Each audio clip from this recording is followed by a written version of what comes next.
Hello everyone, আসসালামু আলাইকুম। সকলকে বিকালের শুভেচ্ছা। এই তো বিকালে চায়ের সাথে আজকে কি তৈরি করে নিয়েছি সেটাই দেখো সবাই। গরম গরম পিৎজা তৈরি করে নিয়েছি, ওভেন থেকে বের করে কেটে নিচ্ছি। আর এই ওভেনটা কতটা সহজে আর ঘরে থাকা সাধারণ কিছু উপকরণ দিয়েই আজকে আমি পিৎজা তৈরি করেছি, চলো দেখে নিই। এই তো এখানে হাফ চা চামচ ইস্ট আছে, আর এখানে আছে 1 চা চামচ চিনি আর হাফ চা চামচ লবণ। আর এখানে আমি দিয়ে দিয়েছি 1.5 কাপ, চায়ের কাপে 1.5 কাপ আটা। আজকে আটা দিয়েই তৈরি করব। আটা সাথে সব কিছু মিশিয়ে দিলাম, সব কিছু বলতে সেই ইস্ট, লবণ আর মানে চিনি, তার সাথে একবারে হোম টেম্পারেচারের পানি দিয়েই ভালো করে একটা ডো তৈরি করে ঢেকে রেখে দিলাম। আর এইদিকে চলে আসলাম চটজলদি ফ্রাই প্যানের উপরে 2-3 টেবিল চামচ তেল দিয়ে দিয়েছি, তার সাথে একটা বড় পেঁয়াজ আর একটা বড় টমেটো, ফ্রিজে রাখা টমেটো, আর দিয়ে দিলাম হাফ কাপ চিকেন কুচি, এর সাথে লবণ, মরিচ, ধনা, জিরা আর একটু পিৎজা সিজলিং দিয়ে দিয়েছি। সব সহকারে এবার একটু ভালো করে কষিয়ে নিব। তবে খুব একটা শুকনা শুকনা করব না, আবার খুব একটা ঝোলঝোলও করব না, একটু মাখা মাখা করে তৈরি করে নেব। সাথে দিয়ে দিলাম 2টা কাঁচামরিচ একটু কুচি। এটা অপশনাল, দিলেও দিতে পারো, না দিলেও কোনো সমস্যা নাই।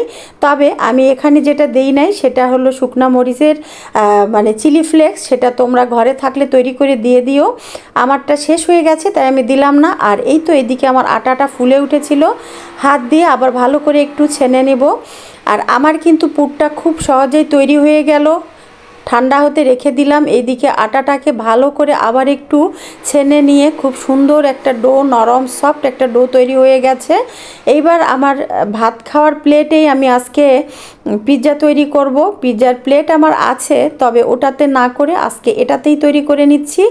তো এখানে আগে একটু তেল ব্রাশ করে নিয়েছি, ব্রাশ ট্রাশ কিছু না, হাত দিয়ে মেখে নিয়েছি। এরপরে এর উপরে এই যে আটার খামিরটা দিয়ে দিলাম, দিয়ে এবার 2 হাত দিয়ে নেড়ে চেড়ে তাকে একটা রুটির মতো করে আকৃতি দেওয়ার চেষ্টা করছি। যদিও এটা ময়দা না আটা, তারপরেও দেখো কেমন প্লাস্টিকের মতো এদিক থেকে ওদিক চলে যাচ্ছে। তো খুব কষ্টের পরে এটা হইলো। এইবার আমি কি করলাম, কাটা চামচগুলো চামচটা দিয়ে একটু ফুটো ফুটো করে দিব, তাহলে খুব সুন্দর হবে আর ক্রিস্পিও হবে, আবার দারুণ ফুলবেও। এইদিকে আরেকটা সমস্যা হয়েছে কি, সসের বোতল একবারে ফাঁকা হয়ে গেছে, অল্প একটু সস আছে।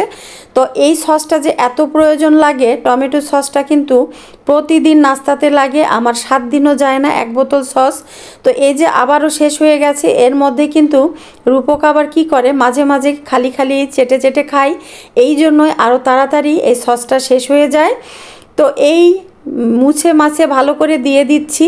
তো ভিতরে একটু পানি দিয়ে যদি ঝাঁকিয়ে দিতে পারতাম তাহলে ভালো হতো, কিন্তু পানসে হবে তাই আর দিলাম না। তো পুরের মধ্যে আমার একটা বড় সাইজের টমেটো দেওয়া আছে, সমস্যা নাই। তো যাই আছে সেটা দিয়েই করে নিচ্ছি। আগেই বলেছি তোমাদেরকে যে ঘরে থাকা উপকরণ দিয়েই করে নিব, তাতেই যে স্বাদ হবে খেয়ে সারতে পারবে না, কি আর করার বলো, যা আছে তাই। তো এই তো ভালো করে ওর উপরে ছড়িয়ে দিচ্ছি সেই চিকেনের টুকরাগুলো। সাথে কিন্তু খুব সুন্দর একটা পুর তৈরি হয়েছে, কারণ টমেটো আছে, খুব সুন্দর টকটকে একটা ভাব। এইবারে ইচ্ছা মতো মজারেলা সাইজ দিয়ে নিতে পারো, আমি দিচ্ছি একরকম, তোমরা যদি এর থেকে আরও বেশি দিতে চাও দিতে পারো, কোনো সমস্যা নাই। এই একটা জিনিস তুমি ইচ্ছে মতো দিতে পারো। তো আমি দিয়ে নিচ্ছি প্রয়োজন মতোই, যতটুকু প্রয়োজন ঠিক অতটুকুই দিব, একটা পিৎজার জন্য খুব একটা বেশিও দিব না।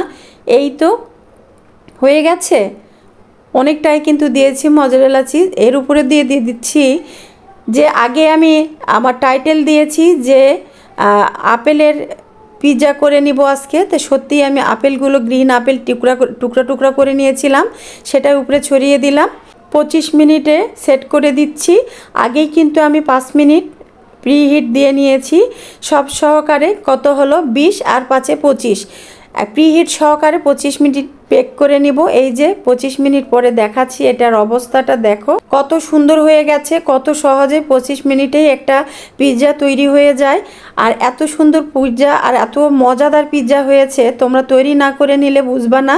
খুবই সহজ, দেখো ঘরে যেটা আছে সেটা দিয়েই তৈরি করে নিচ্ছি। এখন গরমা গরম চায়ের সাথে এত সুন্দর একটা পিৎজা আমরা কি করব, এনজয় করব। তো সকলে ভালো থেকো, কেমন লাগলো আজকে রেসিপিটা জানিও, আর লাইক কমেন্ট শেয়ার দিয়ে পাশেই থেকো। দেখা হবে নতুন আরেকটি ভিডিওতে, সে পর্যন্ত কিন্তু পাশেই থেকো, ঠিক আছে? দেখেছো কত সুন্দর নিচের ডোটা একবারে ফ্লাফি হয়েছে, খুবই সুন্দর, অসাধারণ। স্বাদটাও ছিল মজার। সকলকে ধন্যবাদ জানিয়ে শেষ করছি। আল্লাহ হাফেজ, শুভ সন্ধ্যা।